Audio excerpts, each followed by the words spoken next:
नमस्कार, प्रणाम। बाबा काशी चैनल में आप सबका स्वागत है। आज का जो मेरा वीडियो है वो 300 साल के अद्भुत संत जिनसे मिलने आए थे रामकृष्ण परमहंस, और उन्होंने उनको नाम दिया था काशी के सचल Vishwanath, the walking Shiva of Varanasi, जो 300 साल तक जीवित रहे। और आज मैं उनके ऊपर कुछ शब्द रखूंगा, तेलंग स्वामी जी के ऊपर कुछ बातें कहूंगा। वाराणसी, धर्म नगरी वाराणसी की गिनती मानव सभ्यता के सबसे प्राचीन नगरों में की जाती है, और माना यह जाता है कि भगवान शंकर के त्रिशूल पर स्थित ये शहर है। और ये भी मान्यता है कि जो यहाँ प्राण त्यागता है वे जन्म और मृत्यु के बंधन से मुक्त हो जाता है। काशी सदियों से अद्भुत साधु संतों, योगियों और अवधूतों की नगरी रही है। ऐसे ही एक थे तेलंग स्वामी। इनकी उम्र 300 साल के आसपास बताई जाती है। वाराणसी में ही ये लगभग 150 साल यानी 150 साल तक रहे। इनके साथ अनेक चमत्कारिक कहानियां भी जुड़ी हैं। मसलन ये गंगा की लहरों पर घंटों आसन लगाकर साधना करते रहते थे।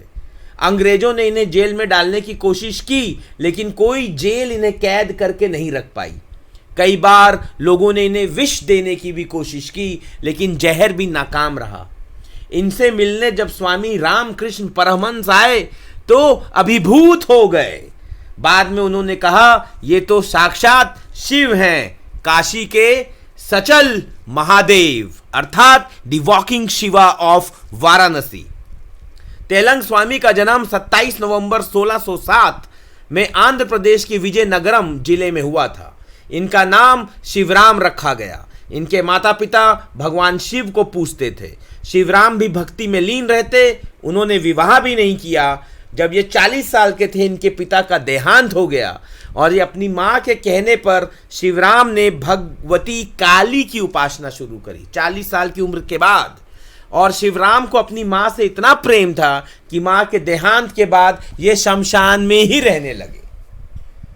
काशी में ये कब आए? ये काशी में 1737 में ये काशी में आए, और 1737 से लेकर 1887 यानी पूरे 150 साल ये काशी में ही रहे। रामकृष्ण परमहंस, लाहिड़ी महाशय जैसे संत इनसे मिलने आए। कई ऐसी कथाएं हैं कि इन्हें किसी मृत व्यक्ति के बिलखते परिवार को देखकर शव को छुआ भर और वे जीवित हो गया। मतलब इन्होंने चमत्कार बहुत ज़्यादा किए। और रामकृष्ण परमहंस ने तो इन्हें सचल महादेव की उपाधि भी दी।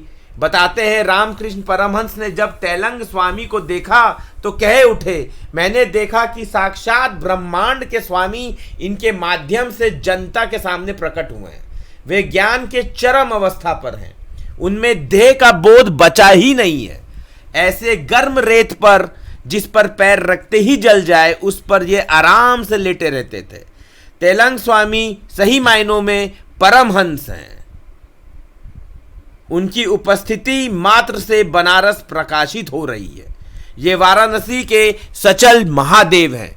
ऐसे शब्द रामकृष्ण परमहंस ने तेलंग स्वामी के लिए कहे। और इनसे जो मिलने महान विभूतियां वाराणसी आई, वाराणसी में जब ये रहते थे, इनसे जो महान विभूतियां आई उनमें लोकनाथ ब्रह्मचारी, बेनी माधव ब्रह्मचारी, रामकृष्ण परमहंस, विवेकानंद, महेंद्रनाथ गुप्त, लाहिड़ी महाशय, स्वामी अभेदानंद, प्रेमानंद, भास्करानंद, विशुद्धानंद और साधक बाप खेपा जैसी आध्यात्मिक विभूतियां प्रमुख हैं। 26 दिसंबर 1887 को इन्होंने महासमाधि ली। तेलंग स्वामी ने 26 दिसंबर 1887 को महासमाधि ली।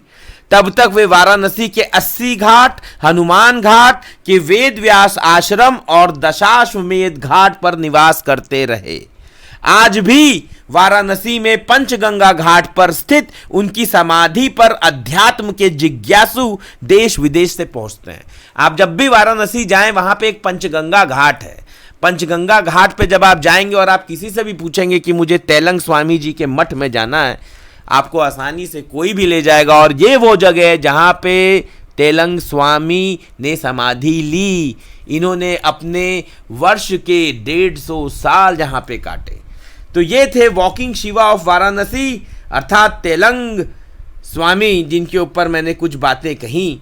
और आशा करता हूं कि जब भी आप लोग काशी जाएंगे तो तेलंग स्वामी के दर्शन जरूर करेंगे। इनकी असीम अनुकंपा आप सबको प्राप्त हो, क्योंकि ये वॉकिंग शिवा ऑफ वाराणसी के नाम से प्रसिद्ध हैं, कहलाते हैं। इन्हीं शब्दों के साथ मैं विदा लेता हूं। हर हर महादेव, प्रणाम।